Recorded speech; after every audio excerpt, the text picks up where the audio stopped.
When we think of do-it-yourself music production, we tend to either think, teenagers in their parents' garage, playing guitar badly, or some nerdy white boy making shoegaze music in his parents' house, and it's got these ambient atmospheres, hazy guitar riffs.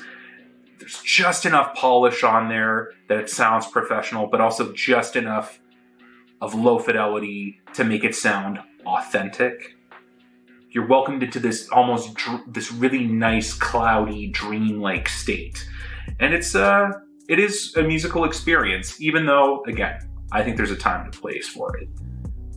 What if I told you there was another side to do-it-yourself / bedroom studio music production?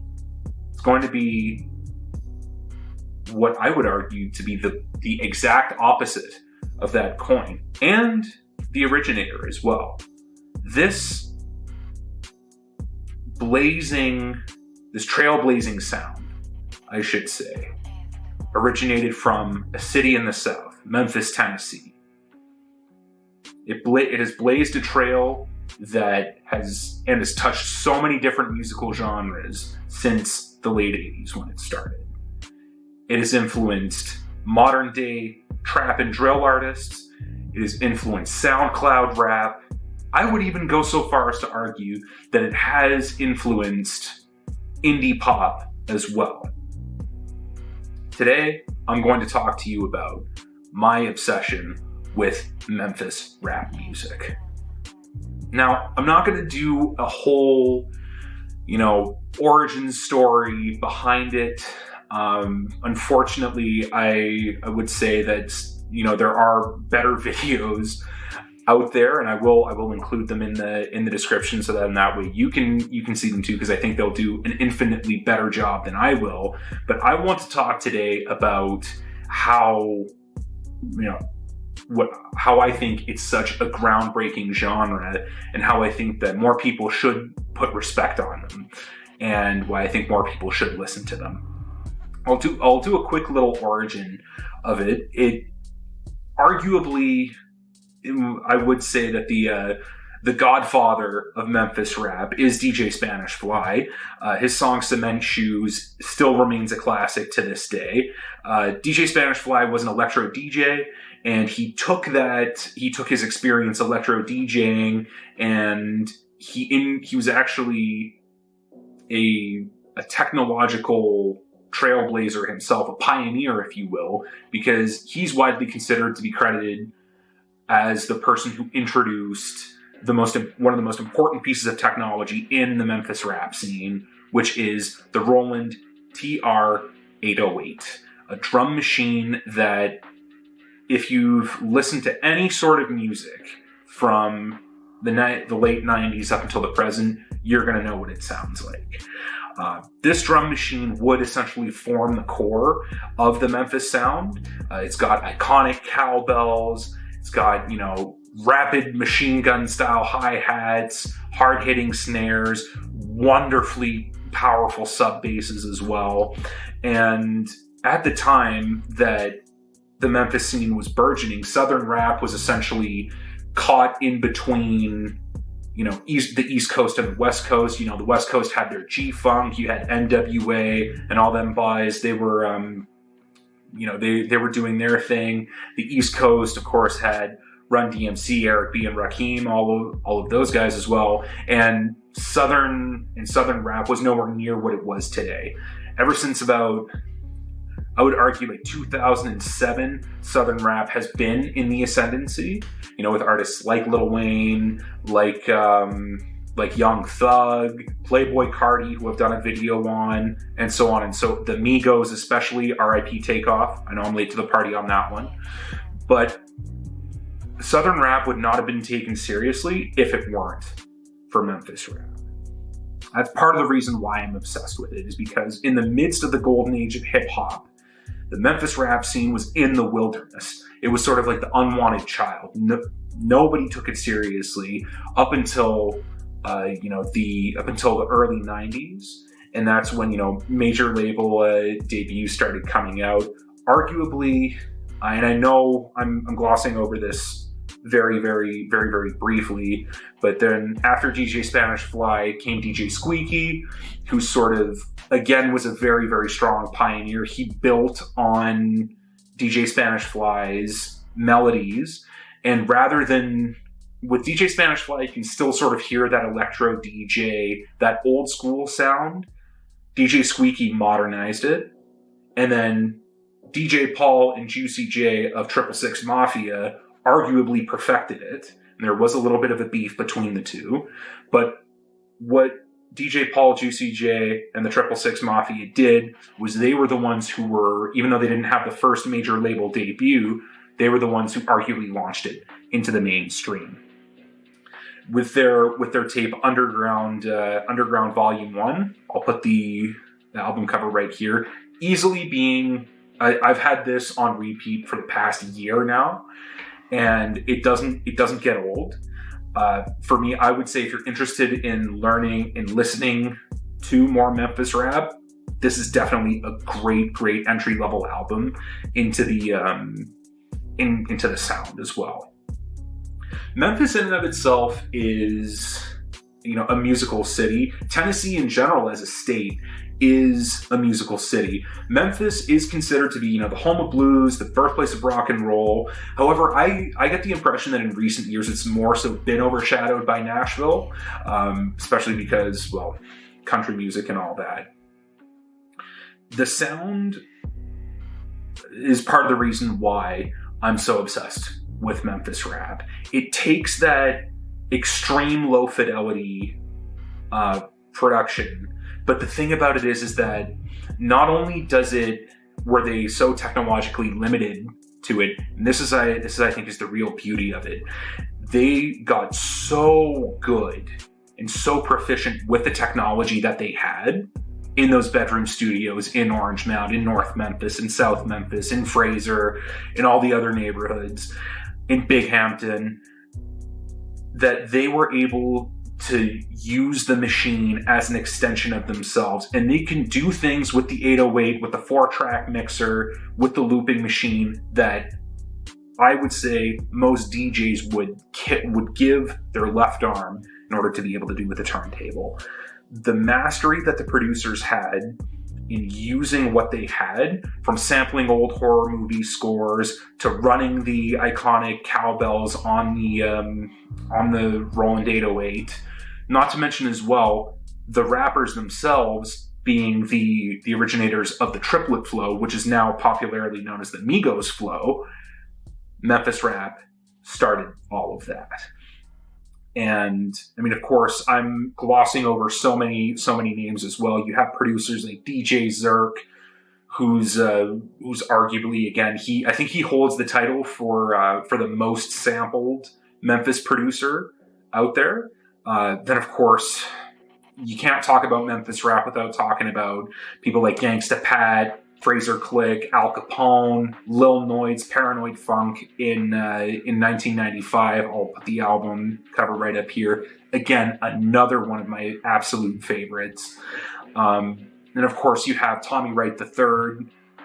His song "Still Pimpin'" is probably one of my is again easily one of my favorites in the whole genre.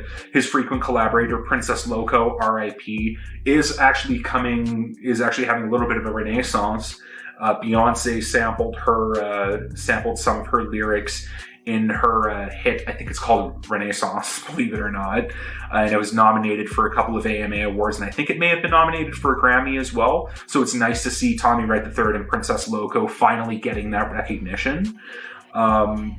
Of course, I know Drake had he sampled a 666 Mafia, an old 666 Mafia song on his song "No Friends in the Industry," and again it's nice to see how mainstream rappers are coming back to that original sound and they're giving respect to it, because let's face it, like I said before, this musical genre was in the wilderness for the majority of it, and there is still a really, I get the impression that there still is a strong underground scene in it that has bled into all other areas of the South.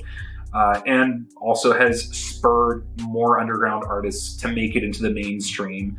A$AP Rocky himself speaks of Tommy Wright III as a very, very strong influence. A$AP Rocky, in turn, was influenced by Space Ghost Perp of the Raider Clan, and the Raider Clan was in turn inspired by the Memphis scene itself. And then, of course, you have rappers like Koopsta, and I did mention Gangsta Pat, Lord Infamous, R.I.P., Gangsta Boo. One thing that I like to notice as well, and I know I'm sort of hopping all over the place, but forgive me, this is sort of a stream of consciousness thing. I'm absolutely obsessed with the genre now. What I've noticed about the Memphis scene as well is that there were a lot of female rappers in there as well. I mean, 666 Mafia, as part of their collective, they had Gangsta Boo, who was a one of the trailblazing female rappers out there. I've already mentioned Princess Loco.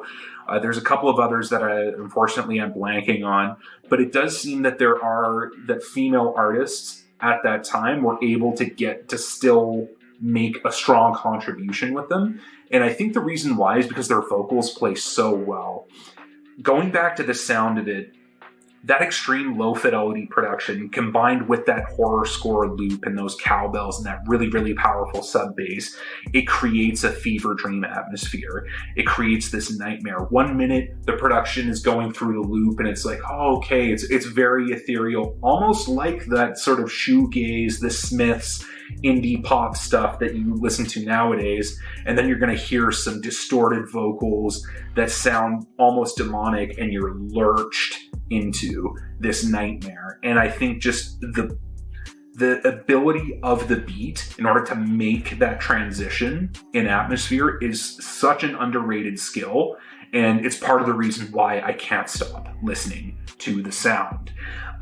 It's also inspired a variety of SoundCloud rappers. I mean, if you listen to Young Lean or early Playboi Carti, early Lil Uzi Vert, or Suicide Boys, you can clearly hear the influence that Memphis rap has. And I think that another reason why I love the sound so much is because I've never been to Memphis personally, but I have done my research, and to this day it still has an astronomically high crime rate. You really do get the sense that there is always, I believe there's that saying, art imitates life. Through this music, with these nightmarish, dreamlike atmospheres, these demonic vocals, these lyrics about, especially in the 666 song, Charging These Hoes, where, Juicy is talking about how he's pimping with this lady who has 5 kids, and as soon as the mailman comes around on the first of the month with the check, he's demanding half of it. There's such a layer of authenticity to the sound and to the lyrics that you can actually think, okay, yeah, this art is not only imitating the life, but this is painting a vivid picture of what it's like. It's like you're stepping inside of this very, very real world. This is when, the dream becomes indistinguishable from reality. And I love that so much about it. And that's, again, one of the many, many reasons why my obsession is continuing with this genre. I could talk all day about it.